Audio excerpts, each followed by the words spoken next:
Welcome to John Martin Talks, where we battle ignorance and apathy daily. The growing ignorance of just how special this experiment we call the United States of America is, and the apathy that we can't or won't do anything and everything to save her. Well, welcome to the show, ladies and gentlemen. We got a great show for you today. We're going to start out with an article, Biden Blitz, man. Excuse me, the Biden Blitz is coming. Apparently, they're going to set Joe Biden free, let him loose on the American public, and we'll talk about the wisdom and the reality of that in just a moment. And then a Texas representative, member of Congress, predicts that over 1 million to flood our southern border by beginning of summer, actually, if we continue to move in the trend line that we are moving, and we'll talk about that. Before I go any further, I always have to mention our sponsors. Big Daddy Unlimited, otherwise known as BDU. Check out above the show, no matter when or where you're watching it. Look above the video. You'll see a description of our show. Scroll down on that. You'll see various links. They'll take you to our sponsors. Big Daddy Unlimited, your Second Amendment headquarters. They can furnish you with guns and ammunition at factory direct pricing delivered directly to your door, as well as over 100,000 other items related to your Second Amendment needs. From survival gear to tactical gear to protective wear, you name it, they've got it at Big Daddy Unlimited. Check it out, factory direct pricing. They're also your Second Amendment headquarters because they literally defend your Second Amendment on a daily basis. We have patriotthreads.org. Look for the link above the show, as I said before, patriotthreads.org, apparel with a purpose. Remember the promo code, it's the initials of our show, John Martin Talks, JMT. You get 20% off. They are a fulfillment center, which means they can design patriotic themed shirts for charity, that type of thing. They can help you pick out the charity you want to donate money to. They can help you on that side with planning events and those types of things. Check out patriotthreads.org, apparel with a purpose. Remember, promo code JMT for 20% off. Recoil TV. Now, Recoil TV has their own YouTube channel. Of course, we have our own. It's John Martin Talks, spell it out. But we're archived on a daily basis on Recoil TV. They are also all about the Second Amendment. They have a magazine as well. But Recoil TV can show you videos on the latest weaponry, any kind of gadgets, if you want to call it that, related to the Second Amendment. You can't go wrong with Recoil TV, and we're absolutely honored to be a part of that organization. All right, let's get into the stories here. This is a Politico article. The Biden Blitz is coming. The Biden Blitz is coming. I love this meme. I've been posting it every so often. To me, that cartoon is truer than they want you to know right there. There's old Joe wheeling them behind. The new president, talking about Joe Biden, not Kamala Harris, although she has a major role in this. The new president is planning more media, a major speech, an address to Congress, and a road show featuring Vice President Kamala Harris, all with the eye on promoting the massive soon-to-be-passed COVID bill. Now, we talked about the COVID bill in depth yesterday. It's basically a gigantic bailout bill, has very little to do with COVID. And it is likely to pass sometime today. There's a few little odds and ends they got to work out, but it is most likely to pass, according to Nancy Pelosi, sometime today. So check it out. If you want to check out our podcast, there's several ways to do that. Of course, you can go to our YouTube channel, John Martin Talks. You can go to the Recoil TV, as I said. You can also go to America's Voice News. We're archived there on a daily basis. America Voice News is a great alternative to the mainstream media. They have free iPhone and Android apps. You can check out Roku, Fire Stick, Apple TV. They're on channel 219, Dish Network, and the Pluto channel. We're not currently on there live, but we are archived on there every day. So go to their streaming service, look at the shows tab, click on that, and you will see us there on America's Voice News, and we're honored to be a part of that. But it says here, that they're promoting a massive soon-to-be-passed COVID bill. Now, he's going to do all of this stuff, Joe Biden. I don't know how they're going to do it before 6 p.m. every day, right? Because isn't that kind of the reported time that Joe Biden retires to the, quote, residence, somewhere between 6 and 8 p.m. every single day? But I don't know how he's going to go on this, rock star tour and retire at 6 o'clock, maybe on Air Force One, I guess. President Joe Biden spent the first months of his presidency hunkered down as he was, hidden down. Excuse me. I'm battling a little bit of a chest cold here, ladies and gentlemen, so, hang in there with me. I get this kind of stuff about once a year, and no, I don't think it's all this and that and the other. People do actually get sick from something other than COVID, right? There is the old flu, but President Joe Biden spent the first months of his presidency hunkered down as he worked on getting more vaccines into people's arms and a massive bill to deal with the pandemic to his desk. Deal with the pandemic. Well, I wish it did deal with the pandemic. Basically, according to researchers, there's only about 9 or 10% of this $1.9 trillion that has any direct effect on American people and COVID. It's a gigantic bailout bill. A lot of it going to states and cities, blue states and blue cities that didn't manage their affairs very well. Very little of this is actually going to COVID. Biden is scheduled to deliver his first primetime address as president Thursday, which will focus on the COVID crisis. Later this month, he'll hold the first press conference of his young presidency. Well, Billy Bob tells you, if you hadn't met my psychic sidekick, he's Billy Bob Bass. He has a Twitter handle. It's at Billy Bob Bass 1, and mine is at John Martin Talks. Yes, we're still on Twitter. We don't update it enough, but I'll try to remedy that. We're determined, by the way, to stay in the public square no matter what. Facebook, Twitter, we're trying to expand across everything. I mentioned this yesterday, but let me mention it again right now. If you are someone who wants to consume shows like ours, if you're looking for something outside the mainstream media, then there is a specific challenge to doing that. You are going to have to be more proactive. You cannot be a passive viewer because, make no mistake about it, ladies and gentlemen, shows like ours are under attack, directly under attack by like Facebook algorithms and putting people in jail. Algorithm, I give all due deference and praise, but we're being turned down. I mean, I gave you this example yesterday, but about this time last year, we had some of our shows just on Facebook now go over 200,000 views. Then they started knocking us back, and we got back and forth. We got it back up to about 30,000 views. Now they've knocked us down to where we're getting a couple thousand views across Facebook on networks that have 340,000 members in that Facebook group. Facebook and other entities are knocking us back. So I say that to say, if you're looking for notifications, those kind of things, they're not doing that anymore. You're going to have to seek out programs like ours, and you're going to have to share them any way you can via emails, anything else. Tell people, because make no mistake about it, if you're outside the mainstream media, you are under attack. So you're going to have to be more proactive. But Billy Bob Bass tells me that, because they're talking about here later this month, they say that Biden will hold his first press conference of his young presidency. The word young and him, it's interesting to be in the same sentence. But Billy Bob tells me that we actually have a video of Joe Biden rehearsing for his first press conference. Sometime he pulls a trick on me, so let's see if he's right. Check it out. I think he was getting on a plane. He told me he came in to see me last event.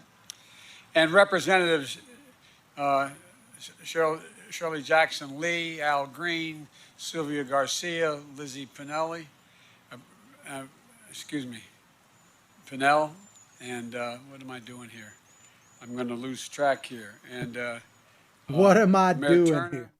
here? That was actually a real deal about 2 weeks ago in Texas. Joe Biden, what am I doing here? He asked himself tougher questions than the media has ever asked him. What am I doing here? I mean, this guy is ready for prime time. Now, they must think that this blitz is going to work. I don't know. I know that that dude right there is not ready to take any tough questions. Whether or not he gets any tough questions is another story.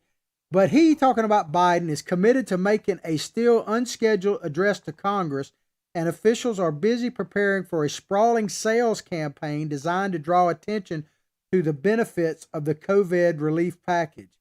Well, have they found a miracle drug or something? I mean, this would be excellent news coming out of COVID. I'm not talking about a miracle drug for COVID.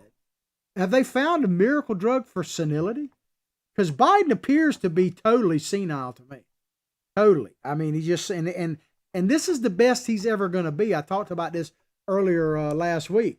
This is the best that Joe Biden is ever going to be. We don't really have a cure for senility. Maybe they found one. That would be excellent news because they have confidence that he can pull this big campaign sale off, a full-fledged press conference, a full-throated talk to a joint session of Congress, being able to go out on the road and sell this COVID relief thing. I don't know. Maybe, I'm just saying, maybe Andrew, I get the Cuomo's mixed up sometimes. Maybe Andrew Cuomo threatened Biden. Maybe he got him truly awakened.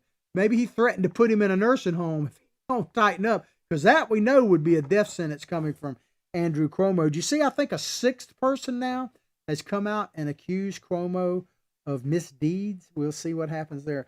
Biden, First Lady Jill Biden, Vice President Kamala Harris, and others will hit the road to tout, among other things, the $1,400 checks. Remember originally when he was campaigning in Georgia for those 2 Senate seats, he said it was going to be $2,000, but they cut us a bit short. I mean, with 1.9 trillion, what's 600 more bucks, right? But the $1,400 checks, how billions of dollars in the bill will reopen schools and the investments being made in increasing the numbers of vaccinations. Ladies and gentlemen, do we really need billions and billions, if not trillions of dollars to reopen the schools and reopen business? Why don't we just do it? I mean, the governor of Texas, I think today is the official day where the mask mandate is lifted, and they're basically reopening the entire state of Texas. Florida's pretty much been open for quite some time now. Why don't you just do it? We've been in school here in Florida with no major incidents that I'm aware of since the beginning of the fiscal school year. So why not just do it? Why do you have to have billions of dollars to open up schools? Why? I mean, they were functioning about as well as they're going to function before. The school system right now is in total disarray. And you have these teachers unions that are running the show. And it's just unbelievable. The unions are running the show with the Biden administration. This article actually talks about that. I'm not getting too deep into it, but the unions are definitely getting their way. Part of the White House strategy before the COVID package passed was aimed at avoiding the kinds of storyline distractions that Biden can sometimes create in less guarded moments. That's one reason the White House so far has avoided putting Biden in front of reporters for more in-depth questions. More in-depth question. When was the last time Joe Biden got an in-depth question? Because here's the thing. When it comes to questioning, there's 2 parts to in-depth questioning. There's the initial question. And most politicians are pretty well skilled at answering a non-answer to a question. The most important thing is the follow-up question. The follow-up question. You go back and look at some of President Trump's pressers. They would ask him a question. He would answer it pretty honestly, but then they would hammer him with a follow-up question, which he handled very well, by the way. But Joe Biden never gets a follow-up question. And even his press secretary, Paskey, or however you say her name, if she gets a follow-up question, her response is, I'll circle back with you on that. They don't ever answer follow-up questions. They rarely get a follow-up question. I can't remember the last time Joe Biden got one. But I guess the last time I remember getting a follow-up question, maybe I should have played this video, but you remember this. He and his granddaughter out on the campaign trail, and they bought some milkshakes or ice cream or something. And the press asked him, what flavor of ice cream did you get? And he went into in-depth explaining all of that. And then they asked him, well, what about the FBI investigation? And he went, and walked off. You know, who ever gets that chance to do that? Only Biden. So Biden taking questions, it's going to be really interesting because he was ready. Maybe this is what they're talking about. He was ready to take questions this past week. I don't know if you've seen this video. I've played it a couple times, but it certainly bears replaying and repeating if I say it. This is Joe Biden. This is not doctored at all. This is Joe Biden last week. He was participating in basically a Zoom-type meeting with members of Congress. And I assume they were going back and forth a little bit. When he was through, he was thanking them for doing it. And then he said to Nancy, he said, Nance, so he's talking about Nancy Pelosi, I'll take questions if that's what you want. And watch what happens. Check it out. Thank you. And I'm happy to take questions if that's what I'm supposed to do, Nance, whatever you want me to do.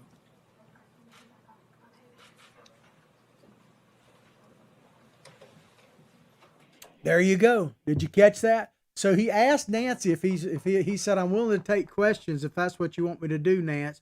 And the White House cut it off. Boom. Crickets. They didn't want Joe Biden to take questions from the Democrats in Congress. If he can't take questions from the likes of Nancy Pelosi, how's he going to take questions? But maybe there won't be any difference. Maybe they know something that we don't, that he's not going to get any questions. Maybe they found a miracle drug. I might need it myself. Biden enters this new phase in an enviable position.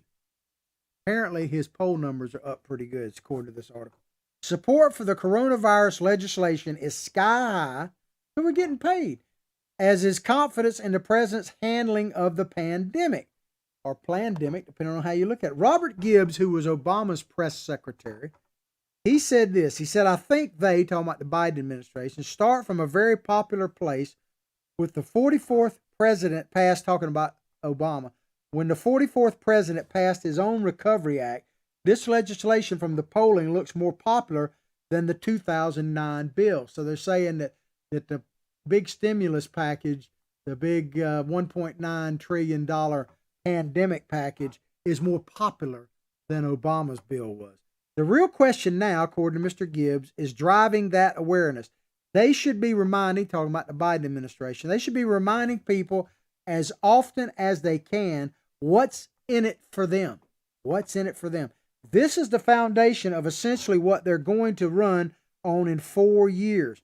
So he's already talking about the re-election of Joe Biden. I don't know that it's going to be him, but whoever. And the midterm elections, it could impact them. But I like how they said this, that this should be reminding people as often as they can what is in it for them. And that, ladies and gentlemen, is the key to all of this. We are being bought off. We're being sold a bill of goods, and we're lapping it up as the general people. I want to play a clip, because keep this in mind when I play this clip. Listen to what Joe Gibbs just said that the Biden administration needs to do to the Democrats out there, the American people, needs to remind them what is in it for them. Contrast that thought to this famous Democrat on his inauguration. Check it out. And so, my fellow Americans, ask not what your country can do for you. Ask what you can do for your country. Wow. Think about that. That is the Democratic Party of JFK that I kind of grew up with. And my dad, I was a Democrat, and I admired Kennedy. I don't know if I should have or not, but I did. You learn those kind of things. Ask not what your country can do for you, but what you can do for your country. And now fast forward to Biden 46, and you basically have what's in it for you. I mean, if that doesn't sum up where the Democratic Party used to be and where they are now, I don't know what does. What's in it for me? And that's pretty much what we're doing as American people. And that's why I'm always optimistic. That's why I battle ignorance and apathy on a daily basis. But at the same time, it's hard not to be pessimistic when you realize that basically we are addicted to the government teat. We really are, even conservatives. White House officials said they plan to build off the approaches they've taken over the last several weeks in growing support for the plan's passage. That includes making the case directly to Americans through interviews with local media and leveraging the coalition of, if they want to come on the John Martin show, I'll interview you, Mr. Biden. Coalition of groups and leaders who have endorsed the rescue plan. Says so far, they said, the White House said, more than 400 bipartisan mayors and governors, officials in organized labor and the business community, economists, and other experts have spoken favorably about the package. Well, I wonder why. Why have they spoken favorably about the package? Because, as Margaret Thatcher, the famous Iron Lady of England, said, you know, socialism works as long as you don't run out of other people's money. So as long as you're not having to pay the bill, it's okay. Give me that money. Gimme. Somebody's got to pay the bill. I guess we keep talking about our grandchildren and everything else, but the bill will eventually come due. Is it too late, ladies and gentlemen? Is it too late already? I don't know. I don't want to think it's too late, but I know one thing. We are definitely addicted to government spending. Big time. Remember the Tea Party? The Tea Party was supposedly controversial. But if you actually look at what the Tea Party represented, their stated goals was limited government and fiscal responsibility. That is the essence of the original Tea Party. That is the essence of our Constitution: limited government and fiscal responsibility, personal responsibility. And I don't know if we may be over the hump in that, because we're definitely post-constitutional, and people are worried about what is in it for them. I mean, I hear this all the time. They'll talk about, well, what did President Trump, let's say, do for Black America? Well, what was he supposed to do? I mean, when I hear that question, I'm like, well, what is he supposed to do? What is the president supposed to do for Black America, Hispanic Americans? How about having a robust economy, having money in your own pocket where you can then make decisions on your own? That's what he did. Black unemployment was at an all-time low before the pandemic happened. Black business ownership was up 400%. Black home ownership was up to all-time highs. What is a person supposed to do? I mean, when I hear that term, well, what did you do for Hispanic Americans or white America? I don't like that term at all, because you're supposed to do something for American people, period. And it's supposed to be the rule of law under the U.S. Constitution. That's what we need. But I don't know. We may be the horse may be out of the barn. And is Biden up for this? Is Biden up for this blitzkrieg tour they're talking about? Remember, we played this video just the other day, but this was from like in the middle of the campaign, once Biden pretty much secured the nomination. They had a Zoom meeting of top Democratic operatives, and the person you're about to hear from is Terry McAuliffe. He was one of the henchmen, so to speak, operatives in the Clinton administration, became governor of Virginia, and was also the chairman of the National Democratic Party. And he's talking about running for governor again. I think maybe he's already announced it. Virginia, look out, here he comes again. But he said something really interesting in this Zoom conference thing where he talked about what they ought to do with Biden. Check it out. People say all the time, oh, we got to get the vice president out of the basement. He's fine in the basement. 2 people see him a day, his 2 body people. That's it. So there you go, man. You got Biden in the basement. He's saying keep Biden in the basement. We're winning with Biden in the basement. So I question whether or not they should have this strategy of taking Biden out of the basement. Apparently he's winning while he's in the bunker of the White House, so to speak, or in the residence at 6 o'clock every night. So I don't know if this is a smart strategy or not, because I'm being willing to bet that this thing does not end well for them. Because to me, the more you expose Joe Biden, the more likely you are to have this result.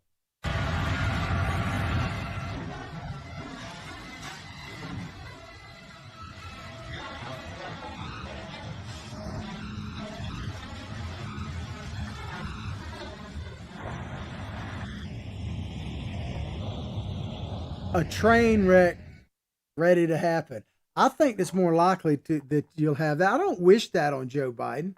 I mean, I'd actually like to see him be somewhat successful because we got to deal with him. I'm not one of these types of people that goes, not my president and all that kind of stuff. I worked awfully hard for Donald Trump, and I intend to work for him hard again if he runs again. And I want to defeat the Democrats at all costs. But at the same time, we have to deal with the reality as it is. And they're running the show right now. It is what it is. All right, we're going to move on to a story that's very troubling, the continuation of the problems at the border. Let me check my time. I'm actually doing probably too good. I might not have enough material today. Imagine that. This is a Breitbart story. McCall, by summer, this and he's a Texas representative in Congress. By summer, y'all see somewhere around 1 million people trying to enter U.S. illegally. Biden created a humanitarian crisis at the border. This is a real picture. I showed it, I think, yesterday or day before. This is not a doctored photograph. These are people on the Mexican side of the border pleading with Joe Biden to let us in. So they're pretty well organized. There's a group out of Chicago, I think, that actually makes all of this kind of stuff happen. On Tuesday's broadcast of the Fox News channel's The Story, Representative Michael McCall, Republican of Texas, predicted that by the summer there will be probably somewhere around 1 million people trying to get into this country illegally.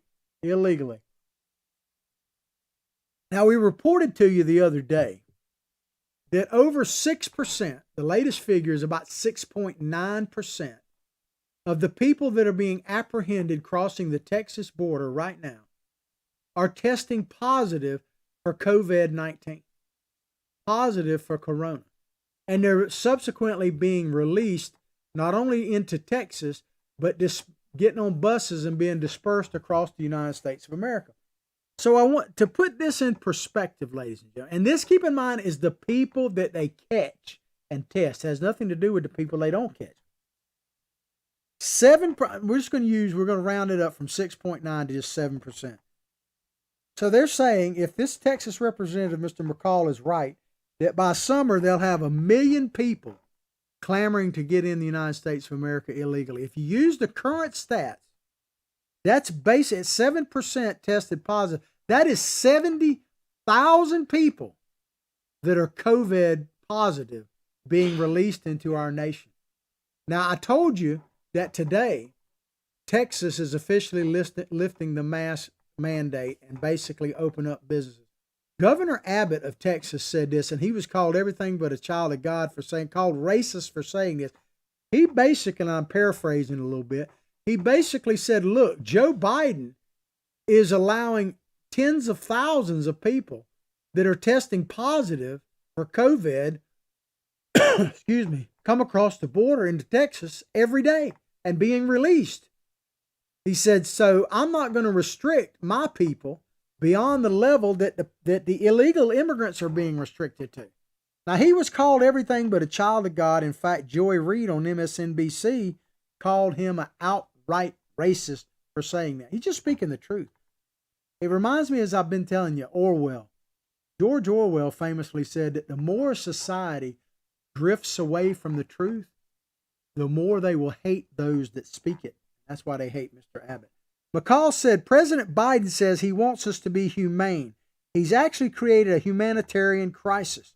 Of course, his Homeland Security person said there is no crisis down there, right? Remember when Trump signed his emergency orders, the Democrats kept saying, oh, it's a manufactured crisis. It's a manufactured crisis. Well, what is happening at the border right now is being manufactured by Joe Biden and his administration and the Democrats. President Biden said he wants us to be humane. He actually created a humanitarian crisis. These poor children, they get trafficked all the way up to that dangerous route, and now we don't have enough detention space to put them in, and then you've got COVID crisis down there as well. I think they have created this Biden's border crisis. They need to fix it, is what Mr. McCall said. Well, let me say something about the children right quick. Like I've mentioned this the other day, but I think it's a good point. I'm not saying that people from Mexico and Central America, Guatemala, Honduras love their children any less than anybody else. I actually think that they let these children, because they know the system, they love their children, but they are so desperate. Think about that SUV that crashed with 28 people in it when it's only supposed to hold 6. As I said, how desperate do you have to be the 28th person, let alone the first person in there? But these parents are so desperate that they let their children cross the border with the hope that if they get to stay, that they can chain migration all of the other people into the country. So I'm not saying they don't love their children. They're just desperate. And we're creating desperation and misery at the border, which is totally unnecessary. And I lay that on the feet of Joe Biden. But like Mr. McCall says here, let me read this part again. He said, I think they have created this Biden border crisis. Talking about the Democrats, he said they need to fix it. I think he's not looking at it correctly here. They don't need to fix it. They are fixing it. This is what they want. This is a plan. It's not like they're sitting back and go, oh, wait a minute, man. Our plans for having an open border and a welfare state, they backfired. No, they know what's going to happen. This is a manufactured crisis. It's intentional. They have no intention of, quote, fixing it because the fix is already in. The idea of having people just bum rush the border is part of their overall long-term solution to hold on the power forever. If they can get, if you look at what they're trying to pass through Congress, basically letting anybody vote at any time, anywhere, without any kind of ID, they're actually hoping that they do the opposite of what Kennedy said about, ask not what your country can do for you, but what you can do for your country, to what their slogan is now. What's in it for you? Well, what's in it for these illegal immigrants is that they get free medical care, free education, everything free. And the only thing they're supposed to do is lockstep vote for the Democrats. So they're not trying to fix it. This is the fix for perpetual power. But Mr. McCauley added, he said, I think it's not only a threat to these children who are being exploited, but they know the laws in our country. That's what I was just talking about. But it's also a threat to Americans, this population coming in. Biden has cut off these agreements with Mexico, Central America, where they have had to stay in Mexico to apply for asylum. A lot of people don't understand this. International law. Now, I'm not a big UN person. I'd be happy to do away with it. But international law, when it comes to asylum, you're supposed to, when you leave one country and go to another, you're supposed to seek asylum in the first country you come to. That is international law. So if you cross from Central America into Mexico, the first place you're supposed to seek asylum is in Mexico. So Donald Trump was trying to get them to follow international law. And I've always asked about the UN. If we're going to have a UN, why aren't they on the southern border of Mexico making sure the international law is followed? Why? Or at least on our southern border, making sure it's followed. Because they don't care. And it says, and now Mr. McCauley said, and now I've seen this before. Martha and I predicted this by summer. I guess that's the Fox News analyst. You're going to see, as my governor just said, talking about Mr. Abbott, probably somewhere around 1 million people trying to get into this country illegally. Think about that, 1 million people. And what's the number we keep hearing? Oh, there's 11 million illegal aliens. I've been hearing that since I was almost in high school, man. There's probably 30 million. There's 11 million illegal aliens in California alone, probably in LA County alone. So that figure is totally bogus no matter what. But he says to get in this country illegally, and he said, and as I've said before, it's ironic that you can get into this country illegally easier than you can get a tour of this Capitol right behind me. And that is kind of crazy, isn't it? Think about that. We've shown the Capitol in wire and fenced up. You can't even get into the Capitol right now. The Capitol is more defended by far than our southern border is. It's unbelievable. And think about this. I'm going to play you a video right now. It's about a month old, but this is people crossing, I believe, from Guatemala into Mexico, but don't hold me to that. It's one of those border states. And I think it was actually from Honduras to Guatemala, now that I think about it. But check out these people and how desperate they are to get here. Check it out.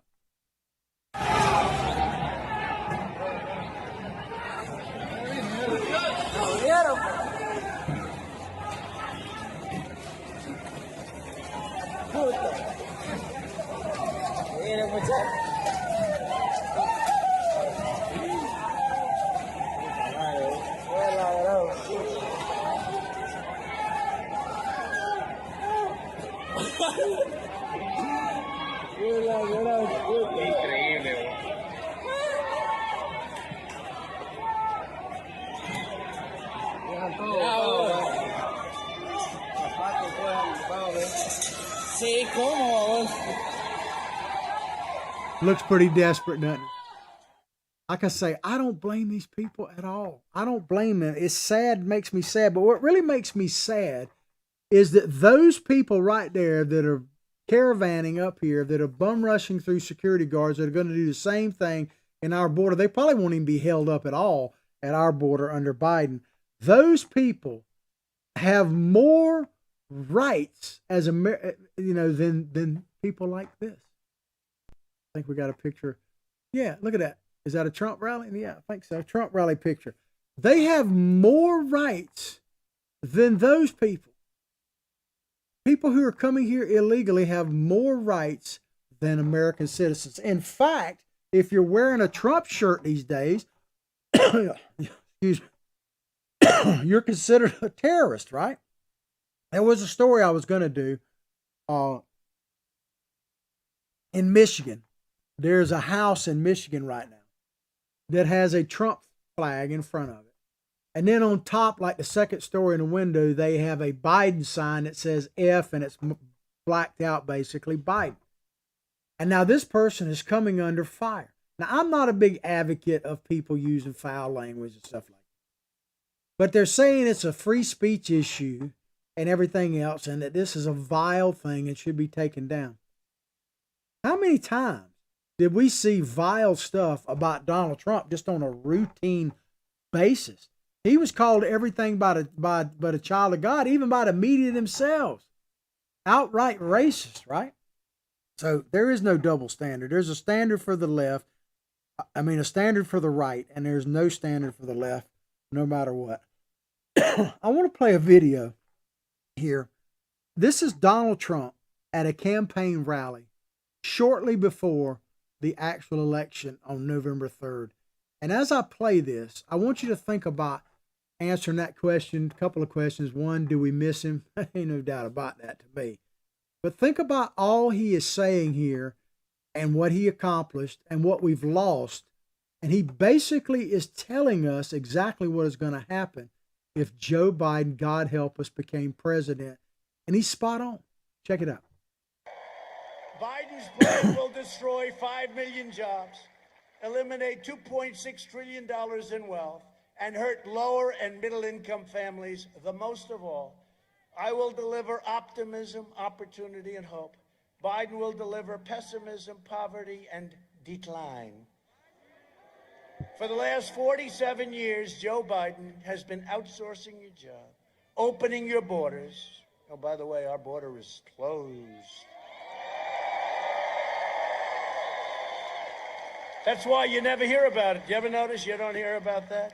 You don't hear about our vets anymore because we take such good. Remember, every night you'd hear about vets. Before me, 91% approval rating with our vets. Our vets voted 91%. We never had anything like it. And sacrificing American blood and treasure in endless foreign wars in countries that you've never even heard of. And they're all coming back. You know that, right? I hope nobody objects. I think 19 years in Afghanistan is enough, wouldn't you say? We're like a police force over there. We have the greatest soldiers in the world, but over there, we're like a police force. 19 years is enough. You think it's easy getting out with all the military-industrial complex, right? Dwight Eisenhower, the military, beware the military-industrial complex. They're right, but we're all coming home. They're all coming home. In 2016, North Carolina voted to fire this depraved political establishment, and you elected an outsider as president who is finally putting America first. The answer to the question, do we miss you? Yes. And he pretty much sat there and predicted exactly what would happen if a Biden became president. On a side note, did you happen to see, maybe I'll put it on my Facebook page, but Donald Trump and Donald Trump Jr. were in New York City yesterday or day before. And there was an impromptu demonstration of Trump supporters. There were thousands of people, totally unplanned, took to Fifth Avenue and basically took it over for about 10 minutes till the cops came and ran them off. Donald Trump is still very much loved. Now you contrast that video I just played, because I've been telling you all along, when it comes to these progressives, take them at their word. And I play this quite often, but I don't think you can play it enough, because they tell you exactly what they want, exactly why the fix is in at the border, that this is the fix they want. There's nothing to fix. Matter of fact, they want it to get even worse. And when I play this is Antifa talking about exactly what they want to see. And I had someone chime in the other day and say that I was taking this out of context. And I challenged them to say, tell me what context I should take it in. Because I think it pretty much speaks for itself. But let's listen to it and you tell me what you think. Check it out.